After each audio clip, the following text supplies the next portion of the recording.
안녕하세요. 첼로보이 김기용입니다. 오늘 제가 하이든 첼로 협주곡 악보를 가지고 왔는데요.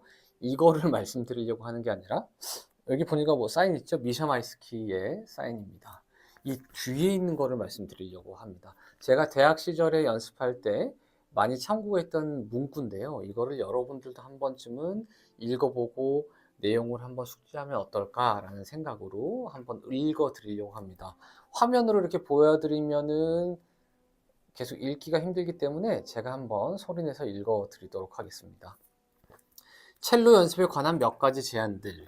첫 번째, 실력을 빨리 늘리기 위해서 무엇보다 가장 중요한 것은 규칙적인 연습이다. 하루에 1시간을 하던 4시간을 하던 매일 연습하는 게 가장 중요하다. 두 번째, 연습 시간을 적절히 배분하라. 만일 1시간을 연습하는 경우라면 10분에서 15분은 순수 테크닉, 스케일, 에뛰드 같은 거를 말하는 거예요. 쓰고 15분에서 20분 정도는 에뛰드를 꼭 연습하고 나머지 곡은 솔로 피스, 소나타, 협주곡 이런 곡을 위해 애쓴다. 세 번째, 연습할 때 가장 피해야 할 습관은 처음부터 끝까지 생각 없이 빠른 속도로 연주해 버리고 또다시 처음부터 연습하는 방법이다. 정말 좋지 않아요. 제가 항상 학생들에게 강조하는 거예요. 처음부터 끝까지 계속 연습하는 거는 절대 좋지 않습니다.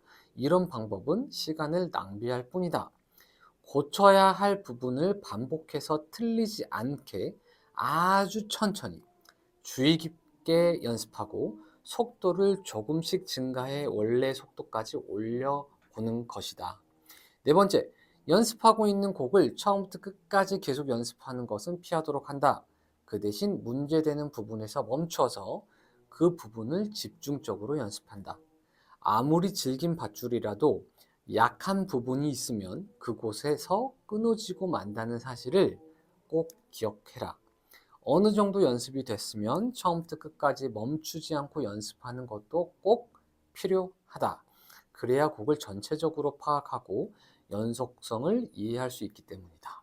다섯 번째, 뛰어난 학생들은 자신이 어떤 결과를 얻기 위해서 어떻게 해야 하는지 방법을 잘 의식하고 있다. 그들은 그 방법을 계속 적용하기 때문에 다른 사람보다 훨씬 빠르게 배울 수가 있는 겁니다. 제가 항상 강조하는 거, 도서관에 10시간 있다 그래서 그 친구가 전교 1등 하는 거 아니에요. 1시간 있는 친구가 도서관에 10시간 있는 친구보다 전교 1등 하는 친구들이 더 많아요.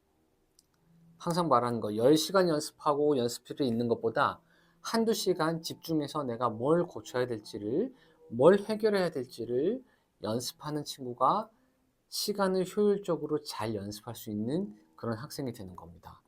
그 다음 여섯 번째, 테크닉 연습을 공부하고 있는 레파토리, 소나타, 솔로, 협주곡 중에서 골라서 연습을 하는데 이 방법은 물론 전문 연주자에게 해당하는 이야기겠지만 아주 경제적이고 실제적이다. 테크닉 연습을 공부하고 있는 레파토리. 예를 들어 내가 슬러 스타카토를 연습하고 있다. 그러면 슬러 스타카토가 나와 있는 그 곡을 연습을 해보는 겁니다. 내가 만약에 화음 연습을 하고 있다 그러면 화음이 많이 들어있는 곡을 연습을 해보는 겁니다. 물론 전문 연주자들한테 해당하는 이야기지만 취미로 하시는 분들에게도 내가 어느 정도 3년, 4년, 5년 이렇게 꾸준히 배우셨다면 이런 연습 방법을 한번 시도해 보는 것을 추천합니다. 마지막으로 첼로를 처음 배우기 시작할 때부터 강조할 사항은 정확한 음정과 리듬에는 타협점이 전혀 없다는 사실이다.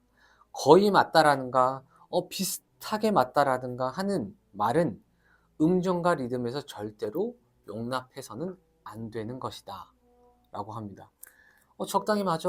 튜너기 안 틀어놓고 내가 음정하다가 이 정도 맞겠지. 그럼 그 사람은 평생 그 정도의 사람밖에 안 되는 거예요.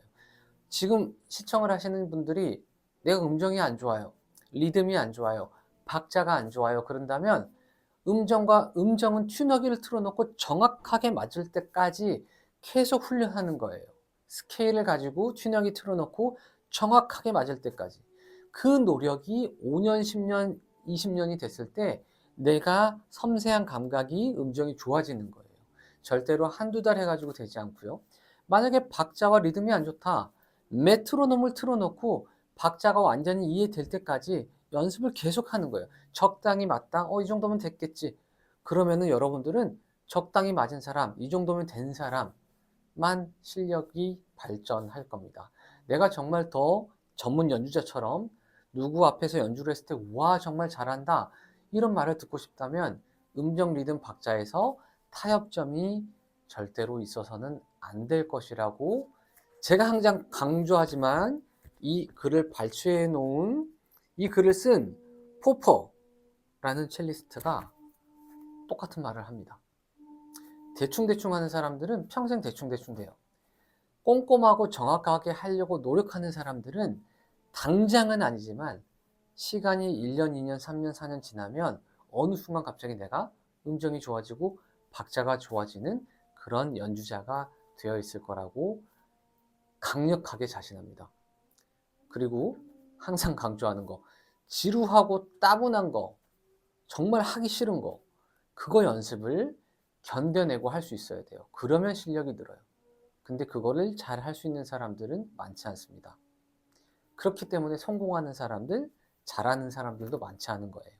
저도 첼로를 늦게 시작했지만 항상 에뛰드 스케일, 음정과 테크닉을 더 발전시키기 위해서 지금도 노력합니다. 여러분들도 끊임없는 노력, 꾸준함의 진리를 경험해 보시기를 추천드리고 기도하겠습니다. 화이팅 하세요!